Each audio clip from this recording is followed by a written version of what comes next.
金砖峰会正在进行，开门扩容成为最热议程。您觉得这意味着什么呢？对于全球治理有何影响？这届金砖峰会格外引人注目，因为它不仅会商讨新时代金砖国家团结发展大计，而且还会推动全球治理朝着更加公正合理的新方向发展。要朝着全球治理的新方向发展的话，就要建立正确的世界观、历史观和大局观。中国有一句老话：“不谋全局者，不足以谋一域；不谋万事者，不足以谋一时。”在百年变局叠加世纪疫情等剧烈变动之下，整个世界正在呈现一个全新的发展格局。有人呢在炒作新冷战，希望塑造一个新的两大阵营结构，重构世界版图；也有人提出了冷和平、温战等概念。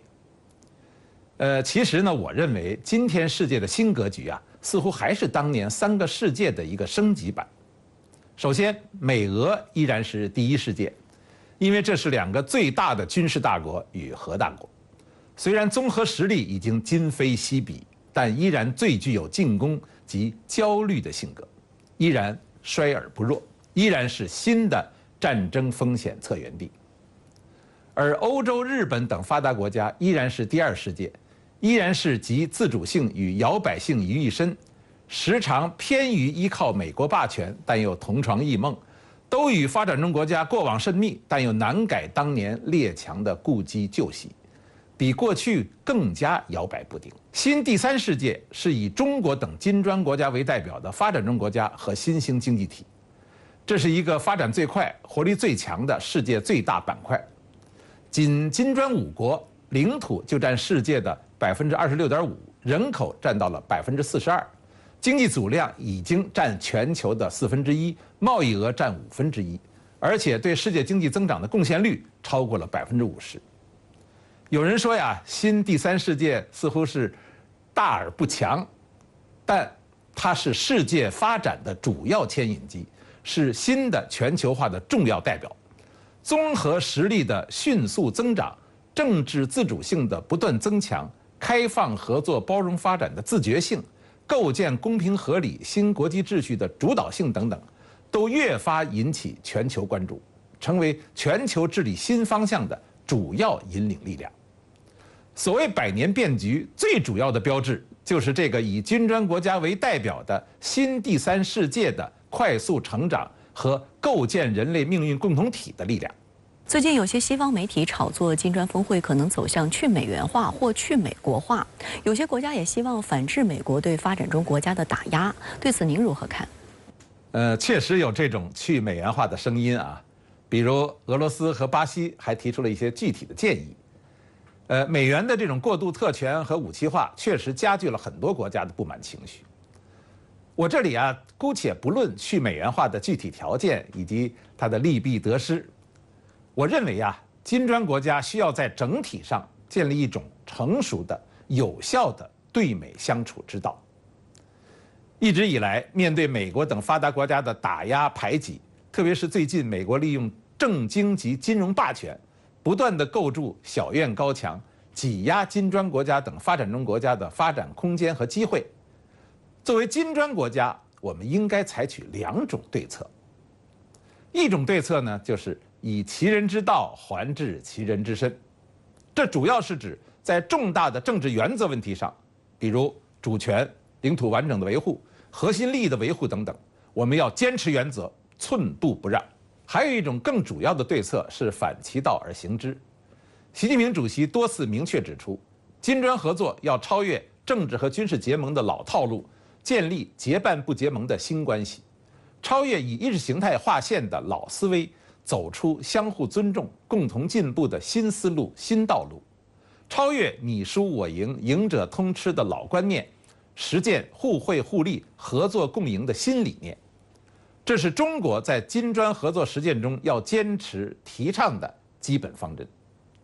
换言之，我们手中的金砖啊，要敲开的是全球和平发展合作的大门。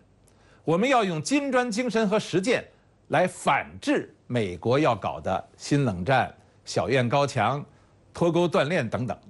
美国要搞脱钩断链，我们就更要搞合作发展。美国要搞小院高墙，我们就更要构建人类命运共同体。金砖国家为代表的第三世界本来就是一个百花齐放的大花园，金砖国家不会搞什么去美国化，相反，我们要把美国拉回到全世界人民和平发展合作的时代潮流之中。美国至今依然是金砖各国，特别是中国的重要贸易伙伴。中国也正在通过构建中美正确相处之道，团结所有可以团结的力量，包括所有发达国家和发展中国家，促成包容、合作、共赢的新格局，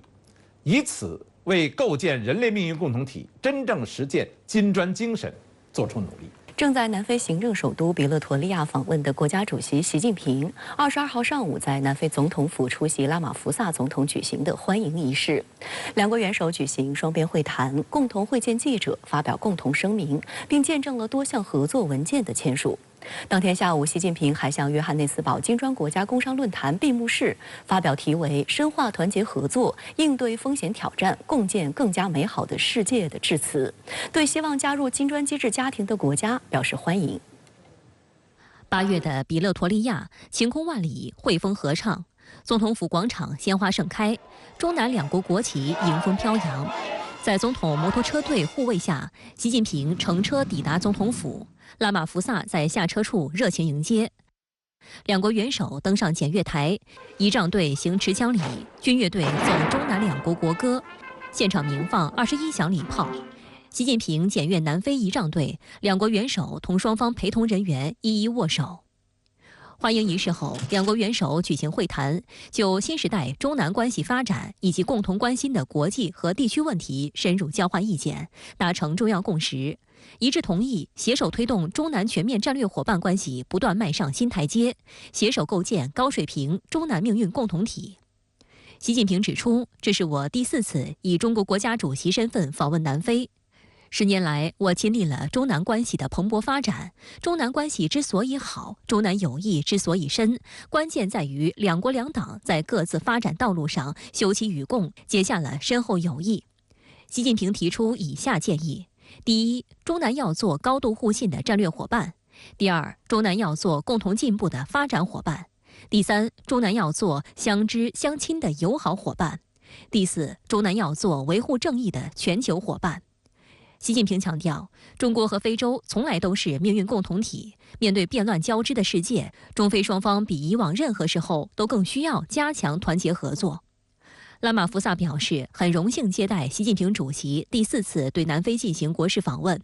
南中两国都追求各自国家发展繁荣，在许多重大国际事务上拥有相同或相似立场。建交25年来，南非坚定恪守一个中国原则，双方关系蓬勃发展，各层级交往密切，各领域合作成果丰硕。拉马福萨表示，当今世界面临地缘政治、能源危机等多重严峻复杂挑战，我完全赞同习近平主席提出的合作共赢主张。南非和其他全球南方国家都希望同中国加强团结合作，更好共同应对挑战，推动建立更加平等、公正、合理的国际秩序。感谢中方支持南非成功主办金砖国家领导人会晤，南方愿同金砖国家一道，坚定捍卫多边主义，推动全球治理体系改革，维护广大发展中国家共同利益。我期待同习近平主席一道主持中非领导人对话会，推动非中关系向更高层次发展。两国元首一致同意推动中南全面战略伙伴关系在新时代实现更大发展，推动全球南方国家提升在全球治理中的代表性和发言权，为深化金砖国家团结合作，推动中非全面战略合作伙伴关系向更高水平迈进注入新的强劲动力。会谈后，拉马福萨向习近平授予南非勋章，这是南非授予重要友好国家元首的最高级别勋章和最高荣誉。两国元首共同见证签署两国关于共建“一带一路”、新能源电力、农产品、经济特区和工业园区、蓝色经济、科技创新、高等教育等领域多项双边合作文件。双方发表了中华人民共和国和南非共和国联合声明。当天中午，拉马福萨在总统官邸为习近平举行欢迎宴会。央视时政还发布了习近平同南非总统拉马福萨会谈的视频。很高兴再次访问美丽的彩虹之国南非，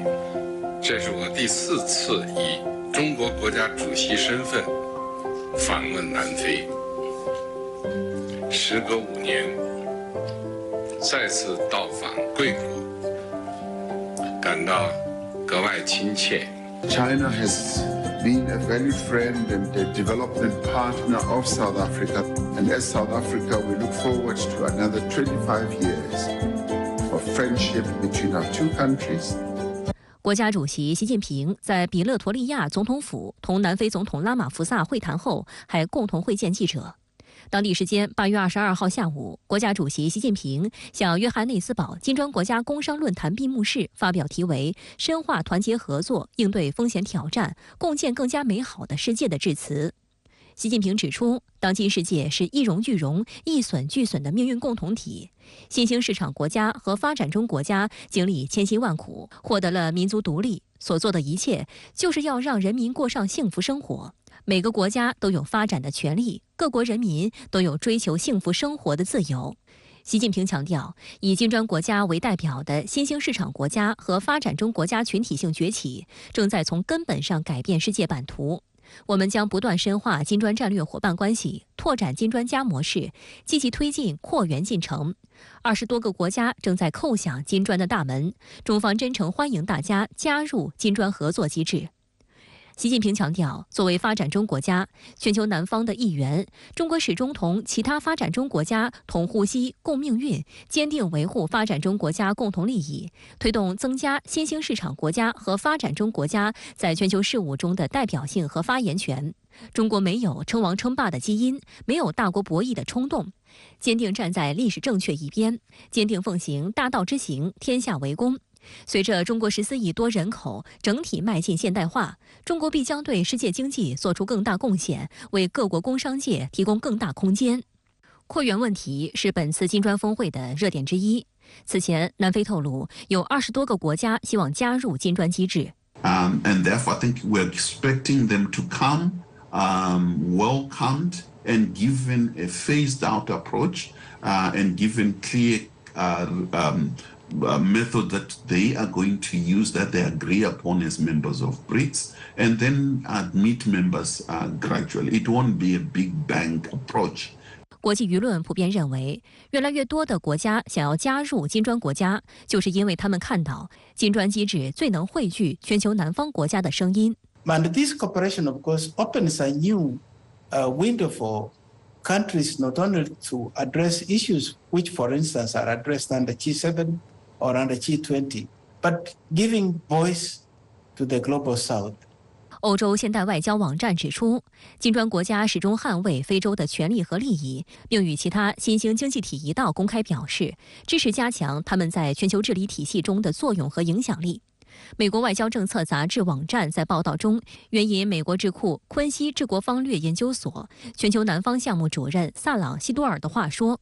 全球南方密切关注此次金砖峰会，希望崛起的全球性大国和中等大国集团能够在填补美国蹩脚的全球治理方面取得一些进展。从习主席的相关的倡议，他所进行的重要的表述当中可以看出，涉及到金砖国家合作机制未来的发展，中国一直强调的是开放包容的合作。说到扩容，首先呢，在厦门峰会，中国首创金砖加模式，是让金砖合作能够容纳更多发展中国家他们的诉求和利益。而这一次的扩员相关的动向，是去年中国作为东道主推动的重要的进程。所以在今年在落实的过程当中，中国希望各方之间能够形成更强的合力。去年以来，美国政府将美元武器化，以及美联储不断强势加息，严重损害了许多发展中国家的利益，本币交易范围日渐扩大。外界注意到，探讨减轻对以美元为中心的国际金融体系的依赖，成为本次金砖峰会的议题之一。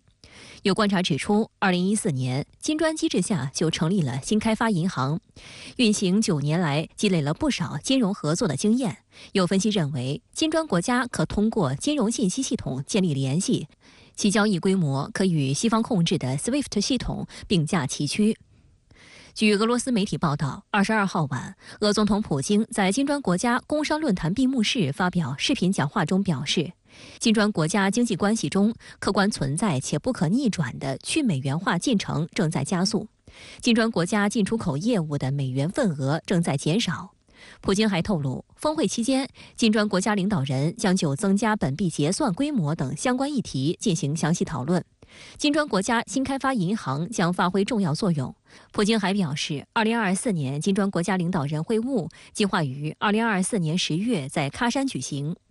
8月21号，巴西著名经济学家、新开发银行前副行长保罗·巴蒂斯塔在接受俄媒《今日俄罗斯》采访时就表示，由于美元武器化变得不再值得信赖，金砖国家需要美元的货币替代品。金融方面的合作是金砖国家合作机制进一步升级过程当中的一个重要的因素。很多的发展中国家在谈去美元化的问题，这并不是说金砖机制是要与美国打擂台，而是很多国家看到美元霸权带来的问题在进一步的延伸，所以呢，通过各国之间的金融方面的深入的合作，是要规避风险、促进合作的契机。对于金砖机制，美西方舆论从前些年的怀疑论盛行，到现在则纷纷表示要警惕。美国《华尔街日报》就戴上一贯以来的有色眼镜，以美西方动辄搞小圈子政治来看金砖机制。在报道中宣称，在中美分歧加剧之际，两国都在努力吸引更多国家站队。法国《世界报》也宣称，中国想让金砖国家成为7国集团的竞争对手。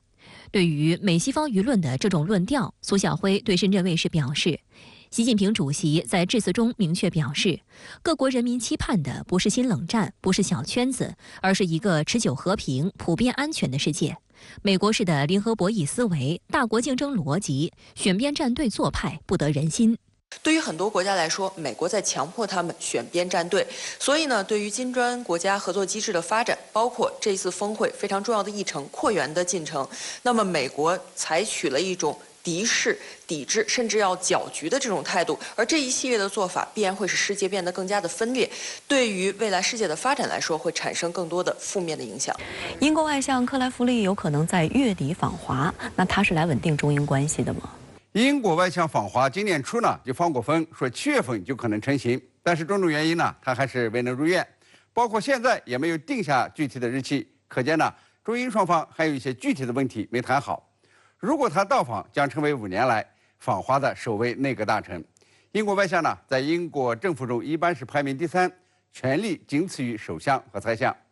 那么克莱弗利访华的目的究竟是什么呢？是继续跟着美国当说客，还是像他4月份所说的，要与中国建立稳健和建设性的新兴双边关系？我觉得呢，他是来探路的，有可能适度的调整对华关系，不再跟着美国处处碰壁。他检讨过英国对华政策，认为宣布一场新冷战，去孤立中国，在英国政坛是畅通无阻，而且令人满意。但是呢，那是错误的，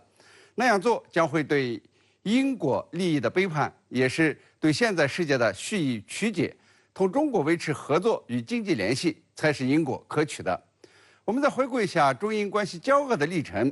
这个英国脱欧以后这个内政的尔虞我诈，导致英国呢在外交上全面靠拢美国，不仅在对华关系上完全听从美国，在乌克兰危机上也是充当美国的急先锋。结果呢是欧洲国家中自残最严重的，越来越像欧洲病夫。不仅这个通货膨胀率居高不下，经济出现了大麻烦，而且国力的消耗很严重。今年一整年呢，都将在经济衰退中度过。可以说，脱欧、对华关系恶化、援乌抗俄3件事，对英国经济的打击是很严重的，使得15年了工人们的实际收入就没改善，贫困人口数量呢倒在增加。英国呢把华为设备从电信系统中拆除，花了100多亿英镑，结果是这个英国移动用户回到了3G 时代，这个几公里远的快递呢，得花1天时间才能投送，可见呢是多么的糟糕。到了苏纳克当上首相以后，英国呢在吃了苦头以后有所反省，重新的考虑这个外交自主性。在对华关系上呢，苏纳克就认为，鉴于中国在世界事务中的重要性，英国应该继续与中国接触，维护和创造开放、建设性、可预测和稳定关系的空间，并且同时呢，确保推进英国及盟友的利益。当拜登发出对华投资限令以后，英国政府呢也没马上表态要跟进，这些都说明英国已感到英国对华关系呢有点极端了，需要调整。所以呢，外相访华普遍认为呢，他旨在稳定中英两国近期陷入数十年来最低点的动荡关系。他的访华呢，能否把下滑的中英关系止住，值得我们观察。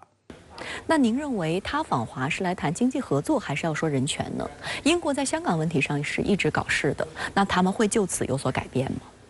据我对英国人的了解，我认为呢，他们会走实用主义路线，有可能以谈合作为主。因为英国在香港问题上扮演了很不光彩的角色，已经引起了中国内地和香港民众对英伦的反感。这种反感呢，已经影响到了英国的实际经济利益了。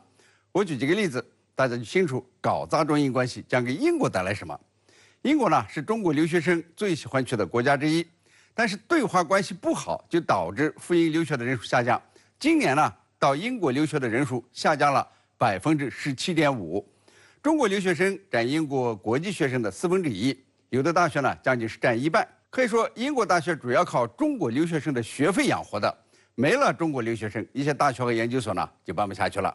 再比如，中国游客每年呢给英国带来10亿英镑的收入，中英关系不好，中国游客可能就到别的欧洲国家去了，英国的旅游业就会受到影响。这个旅馆、餐馆呢就没生意可做，影响就业。除了自身经济发展需要以外，英国呢也在看欧洲国家和美国对华政策的调整。比如说，美国呢就按照欧洲的建议，把过去的脱钩断链改成去风险。美国的商务部长呢也即将访华，并且把一些中国实体从所谓的黑名单上删除了。既然美国呢都和中国要做生意，那么英国呢也一样应该做生意。所以我认为啊，英国呢会走实用主义路线。当然，对于香港问题，他们呢还会一如既往的干扰破坏。但是他们呢也知道，英国的干预起不了作用，只能影响中英关系，对自己不利。好的，谢谢陈先生跟我们共同在线分享您的观点，谢谢。继美国商务部长雷蒙多官宣将于本月27号到30号访华之后，美国的传统盟友英国也传出消息。有知情人士透露，英国外交大臣克莱弗利将于本月底访华。如成行，克莱弗利将成为5年来首位访华的英国外交大臣，也是新冠疫情以来访华的最高级别英国官员。中方一贯重视同英方发展稳定互惠的关系，对加强双边交流始终持开放态度。关于访问事宜，大家可以关注外交部网站发布消息。路透社21号援引3名消息人士的话报道，英国外交大臣克莱弗利将于本月底访华，旨在稳定中英两国近期陷入数十年来最低点的动荡关系。英国外交部表示，一旦克莱弗利的访问计划敲定，将立即宣布。深圳卫视注意到，《每日电讯报》等英国媒体使用"期待已久"一词来形容克莱弗利可能的访华行程。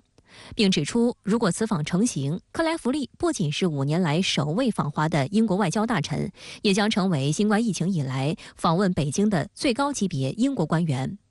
卡梅伦首相执政时期，中英关系经历过黄金时代，但其后英国不断紧随美国印太战略，损害中国国家利益，中英关系陷入低谷。英国在涉港、涉疆等问题上说3道4，粗暴干涉中国内政，借新冠病毒议题抹黑中国，还宣布禁用华为产品。2021年，时任英国驻法国大使彼得·里基茨曾向法国媒体表示，华盛顿一定要伦敦在华为问题上选边站，这让伦敦很不舒服。但是当涉及到国家安全问题时，要在美国和中国之间选边站，那英国总得选美国才好。去年接任英国首相的苏纳克在其首场重大外交政策演讲中表示，中英关系黄金时代已经结束，但他也话锋一转，表示不能忽视中国在世界事务中的重要性。路透社分析认为，法国、德国等欧洲大国与中国的积极互动，让英国压力倍增，因此希望走对华接触路线，避免自身利益受损。彭博社近日指出，克莱弗利主动释放希望访华的消息，可被视为苏纳克对华政策更趋务实的一个信号。虽然苏纳克在竞选时曾发表对华强硬的措辞，但1年以来，欧洲多国纷纷改善对华关系，这给唐宁街10号和英国商界都造成压力。深圳卫视注意到，苏纳克政府官员也做出一些试探。今年5月，英国商业及贸易部国务大臣多米尼克低调访问香港，就是举措之一。假如中方这次愿意接待作为苏纳克内阁重要成员的克莱弗利访华，将更有力稳定陷入低谷的中英关系。在现在这个全球危机的背景下呢，那么英国也逐渐地认识到了要解决一些全球治理的问题、大国关系的问题，以及地区安全合作等等全球共同关心的问题，它离不开中国，绕不开中国。那么与此同时呢，我们也看到了那个美国，包括欧盟以及德国、法国等欧洲大国，也是接连的在上半年与中国进行了频繁的这种接触以及互动。那么作为一个自认为希望发挥国际作用的这样一个大国，那么英国也是不甘人后，那么也急于与中国建立更加深厚的这种沟通管道，来彰显它自身的这个外交作用。外界注意到，克莱弗利本人对保持与中国接触持相对积极的态度。作为较早支持特拉斯竞选首相的保守党成员之一，克莱弗利凭借其非洲裔身份以及对俄罗斯的强硬态度，深受特拉斯喜爱，并于去年9月受其钦点出任英国外交大臣。但与特拉斯毫不避讳将中国形容为威胁不同，克莱弗利主张关注中国的影响力和其挑战，措辞相对温和。在特拉斯辞职后，克莱弗利得到苏纳克认可，继续担任外交大臣一职。今年4月，克莱弗利在伦敦历史地标金融城市长官邸发表年度例行讲话，其中65次提到中国，被认为是苏纳克政府迄今最全面的对华政策宣讲，以及最明确的对华态度展示。克莱弗利在讲话中提出3条对华政策支柱，包括在对华交往中加强对国家安全的保护，深化与美日印澳等盟友和伙伴的联系，直接与中国进行双边和多边接触，以维护和创造开放、建设性和稳定的关系。 For me to declare some kind of new Cold War and say that our goal is to isolate China. It would be easy, it would be satisfying, and it would be wrong. Because it would be a betrayal of our national interest and a willful misunderstanding of the modern world. 英国媒体当时猜测，克莱弗利利用这次演讲，实际上是在向中国释放对话信号，甚至寻求访华机会。1个月后，多家英媒再次对外放风称，克莱弗利考虑在7月访华，以稳定英中关系。英国《每日快报》观察到，克莱弗利带领的英国外交部近期正在通过各种外交手段修补与中国的关系。多名英国政府官员近日表示，收到英国外交部的要求，不得在官方文件等内容中将中国称为敌对国家，理由是中国本身不具有敌意。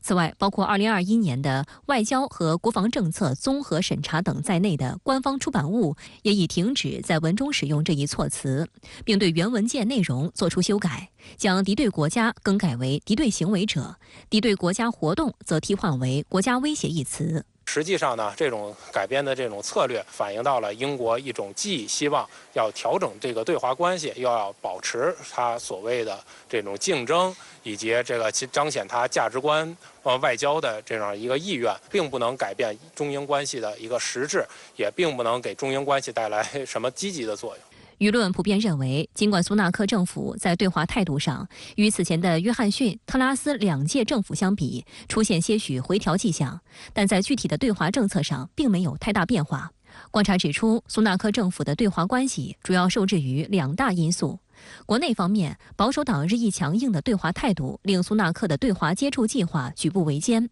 英国《每日邮报》报道称，克莱弗利的访华意愿遭到英国保守党多名成员的强烈反对，一些内阁大臣甚至威胁，如此访最终成行，苏纳克将面临一波辞职潮。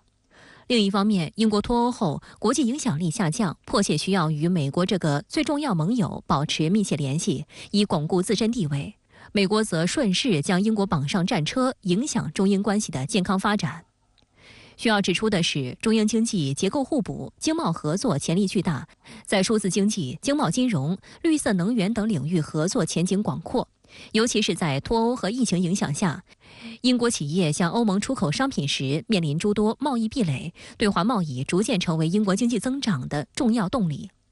2021年，中国企业文泰科技的全资子公司安氏半导体宣布完成收购英国最大芯片制造商 NWF， 获得了该厂100%所有权。安氏半导体还帮助 NWF 偿还完当地政府的债务，并承诺在工厂厂房投资约1亿美元，雇佣50名新员工。此事原本早已靴子落地，但英国商务部突然在去年5月宣称，依照《国家安全与投资法》，要求对这一收购进行全面的国安评估。去年11月，英国政府正式通知安氏半导体，至少剥离 NWF 86%的股权。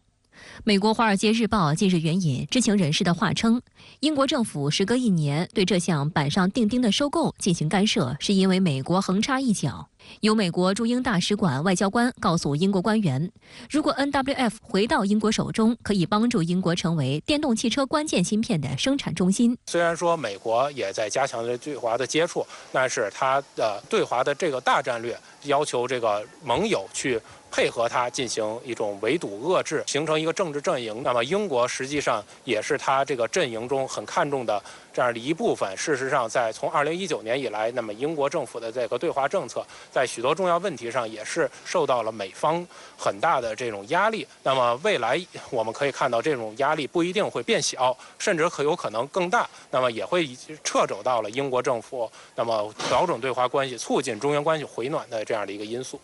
英国政府盲目追随美国的做法，引发舆论高度不满。有业界人士表示，这一做法非常软弱。英国伦敦经济与商业政策署原署长罗斯义直言，英国和美国拥有类似的政治制度，但在对华政策上，英国不应对华盛顿亦步亦趋。在他看来，英国政府在涉华敏感问题上紧跟美国，是对中国的严重挑衅。这样做把中英关系的黄金时代给搞砸了。我们为此付出了巨大代价，也完全违背英国人民的利益。当地时间8月21号，中美洲议会接纳中国全国人大为议会常驻观察员，同时取消台湾地区立法机构所谓常驻观察员的地位。中方对此表示赞赏。岛内媒体报道指出，其实这样的结果早有征兆。台当局在中美洲仅剩的2个所谓友邦之一的危地马拉也传出可能有变的消息。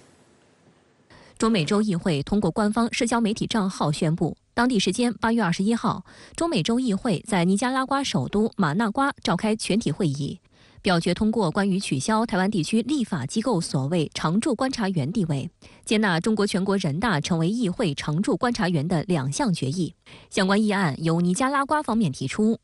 中美洲议会强调，他们的决议以联合国1971年10月25号通过的决议为基础，台湾是中国的一个省。中国外交部部长助理发言人华春莹22号在社交媒体上发文表示欢迎，外交部发言人汪文斌也对此作出表态。这又一次充分说明，坚持一个中国原则是不可阻挡的时代潮流，是人心所向、大势所趋。中方愿在一个中国原则基础上，同中美洲议会发展友好合作关系。全国人大外事委员会发言人许东22号表示，中美洲议会此次在涉台问题上的正义之举，充分说明坚持一个中国原则是国际大义、人心所向、大势所趋，充分反映出国际社会普遍坚持一个中国原则的格局不可撼动、不容挑战。再次证明，任何制造2个中国、一中一台的图谋都绝不会得逞。国台办发言人朱凤莲22号也表示，事实再次证明，民进党当局企图以外谋独，注定失败。日本政府将于24号下午1点启动福岛核污染水排海，中方召见日本驻华大使进行严正交涉。中方强调，覆水难收，我们不希望2023年8月24号成为海洋环境的灾难日。如日方一意孤行，就必须为此承担历史责任。为什么说日本定在24号排海充满政治算计？直播港澳台由来自海拔6000米的昆仑山矿泉水独家冠名播出。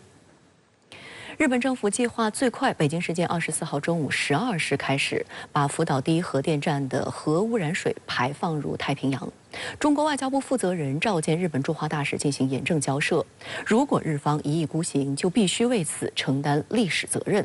有日本媒体曝光，为何日本政府将核污染水排海定在24号，实际上充满了各种政治算计，其中既有美国因素，也有韩国因素，还有日本选举的因素。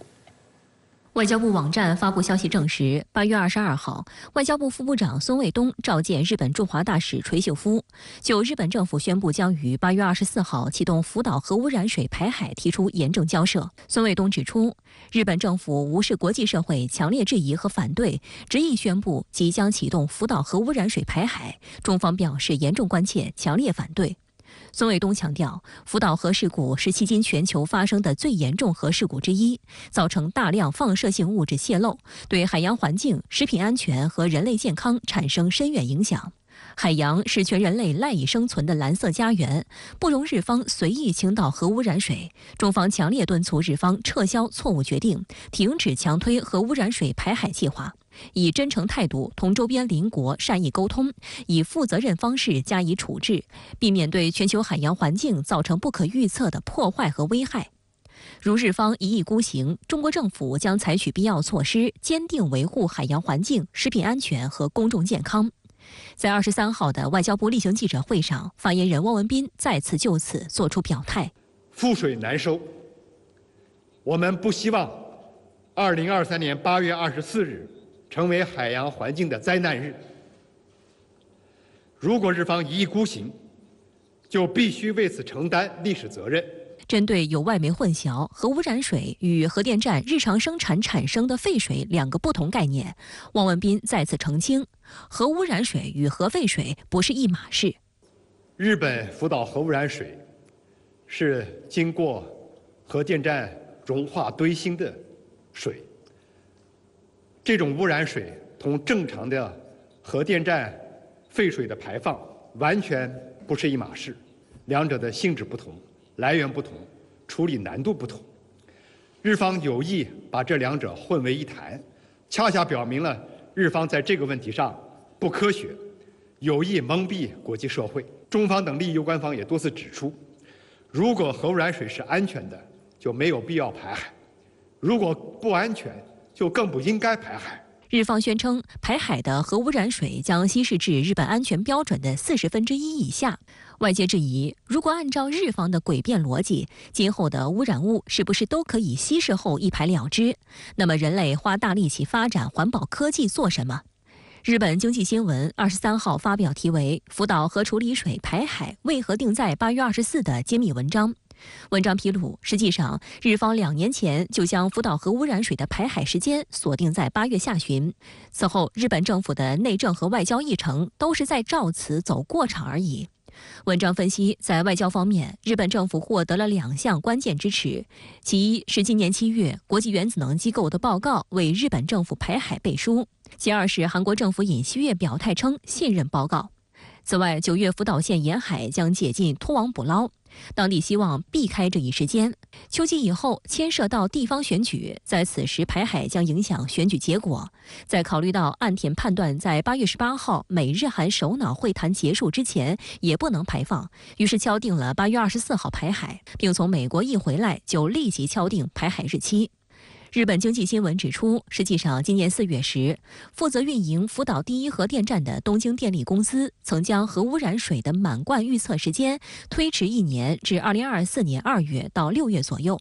认为这样从时间上来说更宽裕。但首相岸田文雄没有改变排海的推进时间，不希望夜长梦多。有匿名日本官员透露，内部会议上有观点认为，如果推迟计划会让中国认为批评有效果，从而加强反对的举动。值得注意的是，韩国政府和民间在日本核污染水排海问题上截然不同的态度。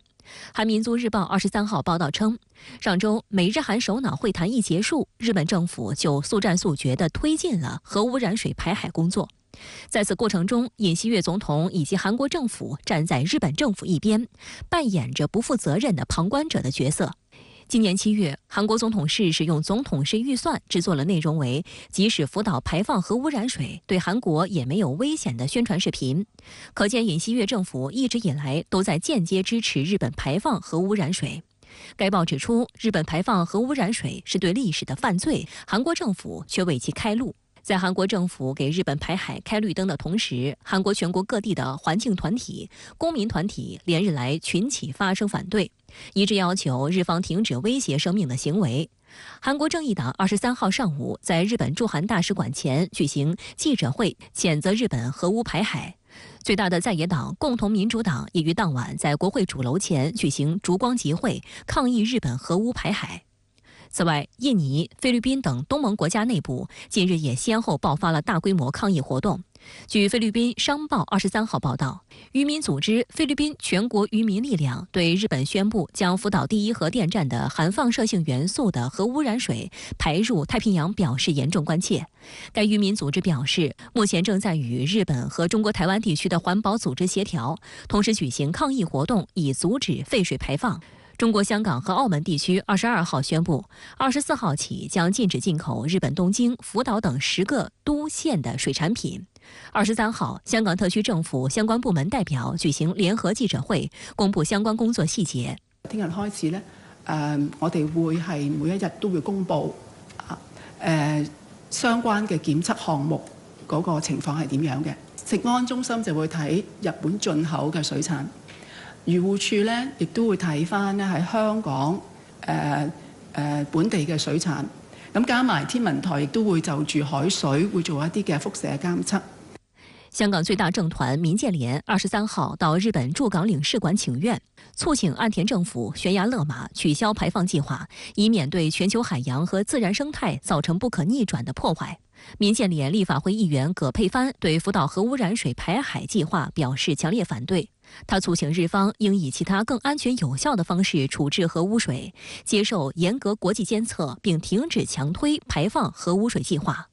在我身後是香港中環的交易廣場，也是日本駐香港領事館的所在地。日本政府宣布排放福島核污水，引發香港市民極大不安。香港不少的團體和機構連日來自發來到日本領事館，強烈抗議日本自私行徑是漠視全球海洋環境和人類健康。